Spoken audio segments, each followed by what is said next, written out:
قل هذه سبيلي أدعو إلى الله على بصيرة أنا ومن اتبعني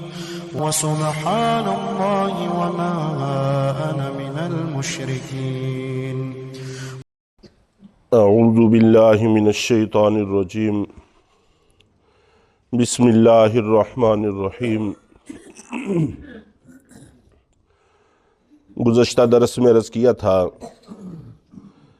کہ اللہ رب العزت نے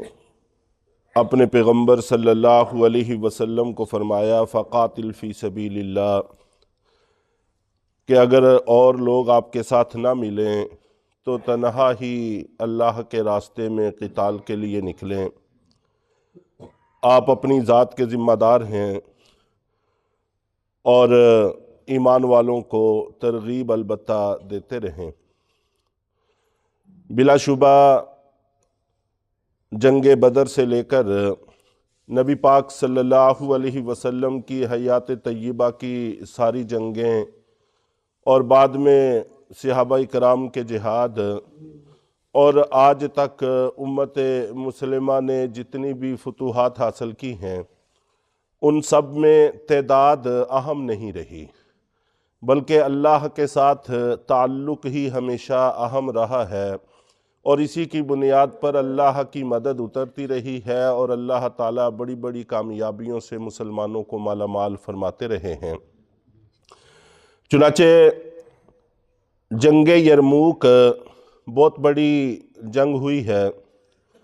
جس میں روم کے 7 لاکھ فوجی تھے اور باقاعدہ تربیت یافتہ فوج تھی، اور مسلمانوں کی تعداد زیادہ سے زیادہ جو نقل کی گئی ہے وہ 35,000 تھی۔ 35,000 کا اسباب کی دنیا میں 7 لاکھ کے ساتھ کوئی مقابلہ نہیں ہے، لیکن اس کے باوجود تاریخ شاہد ہے اور چشم فلک نے اس منظر کو دیکھا کہ روم والے 1,03,000 لاشیں چھوڑ کر بھاگنے پہ مجبور ہوئے اور مسلمان 3,000 شہید ہو کر فتح یاب ثابت ہوئے۔ اور اسی طرح قادسیہ کی لڑائی بہت بڑا عجوبہ ہے، بہت بڑا اللہ کی قدرت کا کرشمہ ہے کہ جس وقت دشمن اپنی پوری طاقت کے ساتھ آیا اور انہوں نے اپنے آگے عرب کا 60,000 کا لشکر رکھا کہ شاید عربوں سے اگر مقابلہ ہو تو کوئی کامیابی حاصل ہو۔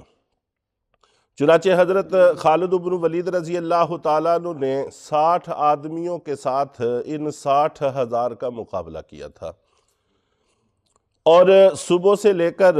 سورج غروب ہونے تک یہ جنگ جاری رہی، اور یہ عرب کفار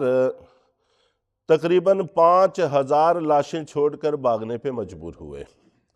اور مسلمان پورا دن 60,000 میں لڑ کے 10 شہید ہوئے اور باقی الحمدللہ صحیح سلامت رہے۔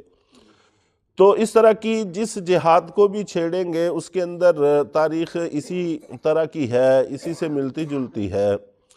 تو بہرحال حضرت خالد بن ولید رضی اللہ تعالی عنہ کے بارے میں یہ بھی آتا ہے کہ جب تک یہ حیات رہے تو مسلمانوں نے کوئی جمعہ ایسا ادا نہیں کیا کہ جس سے پہلے کوئی نہ کوئی شہر فتح نہیں کر لیتے تھے، کوئی نہ کوئی قلعہ فتح نہیں کر لیتے تھے۔ پوری زندگی ان کی اس طرح سے گزری کہ ہر ایک ہفتے میں مسلمانوں کی سلطنت میں ایک شہر کا، ایک قلعے کا اضافہ ہو جاتا تھا۔ تو یوں 2 بر اعظموں پر ان کی جنگیں، 2 بڑی طاقتوں کے ساتھ ان کی جنگیں جاری رہیں۔ تو بہرحال مسلمانوں کو یہی درس دیا جا رہا ہے کہ تم اللہ پر بھروسہ کر کے میدان میں نکلو، اللہ تعالیٰ کامیابی عطا فرمائیں گے۔ تو نبی پاک صلی اللہ علیہ وسلم بھی اپنے 70 صحابہ کے ساتھ نکلے تو کفار کو جرت ہی نہیں ہوئی کہ وہ مقابلے کے لیے آئیں، تو یوں اللہ تعالیٰ نے فتح عطا فرمائی۔ من یشفع شفاعتا حسنتا یکن لہ نصیب منہا۔ چونکہ بات جہاد اور قتال کی چل رہی تھی، تو قتال جیسے اپنی جان کے ساتھ ہوتا ہے اسی طرح مال کے ساتھ بھی ہوتا ہے۔ تو یہاں پر بتایا جا رہا ہے کہ جو شخص اچھی سفارش کرے تو اس کے لیے اس میں سے حصہ ہوتا ہے۔ تو جب جہاد کے لیے جاتے ہیں تو جہاد کے لیے جانے میں کچھ لوگ ایسے بھی ہوتے ہیں جن کو مالی تعاون کی ضرورت ہوتی ہے،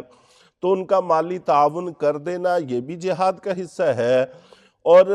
مالداروں سے اس کی سفارش کر دینا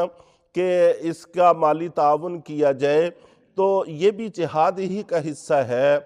وَمَن يَشْفَعْ شَفَاعَةً سَيِّئَةً يَكُن لَّهُ كِفْلٌ مِّنْهَا، اور جو شخص بری سفارش کرتا ہے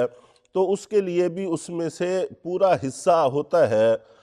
وَكَانَ اللَّهُ عَلَىٰ كُلِّ شَيْءٍ مُقِيتًا، اور اللہ تعالیٰ ہر چیز پر نظر رکھے ہوئے ہیں۔ تو چونکہ شان نزول کے اعتبار سے اور محل وقوع کے اعتبار سے اس آیت کا تعلق جہاد کے ساتھ ہے، چنانچہ اسی لیے میں نے اس کا پس منظر تھوڑا سا عرض کیا کہ چونکہ مالی تعاون کی ضرورت ہوتی ہے تو لوگوں کو اس طرف متوجہ کر دینا، اس کا سبب اور ذریعہ بن جانا، یہ بھی اچھی بات ہے۔ اور برائی پر لوگوں کے موال خرچ کروانا یہ ظاہر ہے کہ کسی طور پر بھی مناسب اور درست نہیں ہے۔ تو الفاظ کے عموم کے اعتبار سے اس کا تعلق بہت ساری چیزوں کے ساتھ ہے۔ مثال کے طور پر کچھ لوگ ایسے ہوتے ہیں کہ جن کو سزا بغیر کسی جرم کے مل رہی ہوتی ہے، کوئی قید میں بند ہو گیا، اس پر کوئی الزام ثابت ہو گیا، اور وہ غریب ہے، کمزور ہے، اپنی آواز ان لوگوں تک نہیں پہنچا سکتا جن سے انصاف کی توقع ہوتی ہے۔ تو دوسرا شخص جو یہ سمجھتا ہے کہ یہ واقعی بے گناہ ہے اور اس کو اللہ تعالیٰ نے ایسا اختیار دیا ہوا ہے کہ وہ اس کی آواز کو اہل لوگوں تک پہنچا سکتا ہے، تو یہ اس کی آواز کو ان تک پہنچا دیتا ہے کہ یہ مستحق ہے رہائی کا، اس کو رہا کر دیا جائے، اور اس کے اوپر جو الزام ہے یہ سچا نہیں ہے۔ تو یہ اچھی سفارش ہے، چنانچہ اگر وہ اس قید سے رہائی پاتا ہے تو جہاں رہا کرنے والے کو اجر ملے گا وہاں پر اس آواز پہنچانے والے کو بھی اجر ملے گا۔ تو اسی طرح اگر وہ قید میں بند نہیں بھی ہے تب بھی اگر کسی پر الزام لگ رہا ہے اور کوئی سمجھتا ہے کہ اس پر الزام جھوٹا ہے، لیکن وہ کمزور ہے جس پر الزام لگ رہا ہے، اس کی آواز سننے کو کوئی تیار نہیں ہے، تو کوئی صاحب اختیار آدمی اس آواز کو اٹھا دے کہ یہ بے قصور ہے، چنانچہ اس سے درگزر کا معاملہ کیا جائے، تو یہ بھی سفارش ہے۔ تو جو اس کو اس کا حق دے گا، جہاں اس کو اجر ملے گا اس کو بھی اجر ملے گا۔ اور اگر کوئی آدمی بری سفارش کرتا ہے، جیسا کہ آج کل اس کا بہت زیادہ چرچا ہے، اور جب بھی کسی پر کوئی الزام لگتا ہے تو رشتہ داریاں تلاش کی جاتی ہیں، تعلقات تلاش کیے جاتے ہیں، تو اگر کوئی آدمی غلط جھوٹی سفارش کرتا ہے تو اس کو بھی اس گناہ میں سے برابر حصہ ملے گا۔ چنانچہ قتل کے حوالے سے ہی لگا لیں کہ اگر کوئی آدمی کسی کو قتل کرتا ہے اور یہ سمجھتا ہے کہ اس نے اس کو قتل کیا ہے اور یہ جرم کیا ہے، لیکن پھر بھی اس کے حق میں جھوٹی گواہی دے دیتا ہے، تو جیسے قتل کرنے والے کو گناہ ملے گا اس کو بھی اتنا ہی گناہ ملے گا، بلکہ اگر قتل میں باقاعدہ وہ شامل رہا تو قتل کی دنیا میں سزا بھی ملے گی۔ چنانچہ حضرت عمر رضی اللہ تعالیٰ عنہ کے زمانے میں ایک مالدار آدمی تھا اور اس کا ایک بچہ تھا 5 سال کا، تو باقی ورثہ کو احساس ہوا کہ اگر یہ بچہ بڑا ہو گیا تو ساری وراثت اس کو مل جائے گی اور ہم لوگ محروم رہ جائیں گے۔ چنانچہ 7 لوگوں نے مل کر، جو قریبی رشتے والے تھے، تعلق والے تھے، اس بچے کو قتل کر دیا۔ بعد میں حضرت عمر رضی اللہ تعالیٰ عنہ کی عدالت میں جرم ثابت ہو گیا، تو حضرت عمر رضی اللہ تعالیٰ عنہ نے ان 7 کے 7 کو قتل کرنے کا حکم دیا۔ تو دوسرے کچھ حضرات نے کہا کہ امیر المومنین، ایک تو وہ بچہ تھا جس کو قتل کیا گیا، ایک تھا بچہ تھا 5 سال کا تھا، اور جن کو قتل کیا جا رہا ہے یہ 7 ہیں اور بڑے ہیں، تو انصاف نہیں نظر آ رہا، برابری محسوس نہیں ہو رہی۔ تو حضرت عمر رضی اللہ تعالیٰ عنہ نے اس وقت تاریخی الفاظ ارشاد فرمائے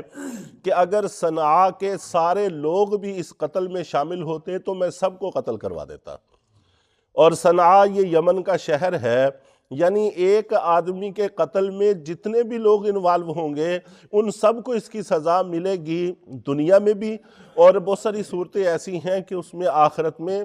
سزا ملے گی۔ اور یہ سفارش اسی قسم کے جرائم میں سے ہے کہ دنیا میں بھی گناہ ہوگا اور آخرت میں اس کی سخت سزا ہوگی۔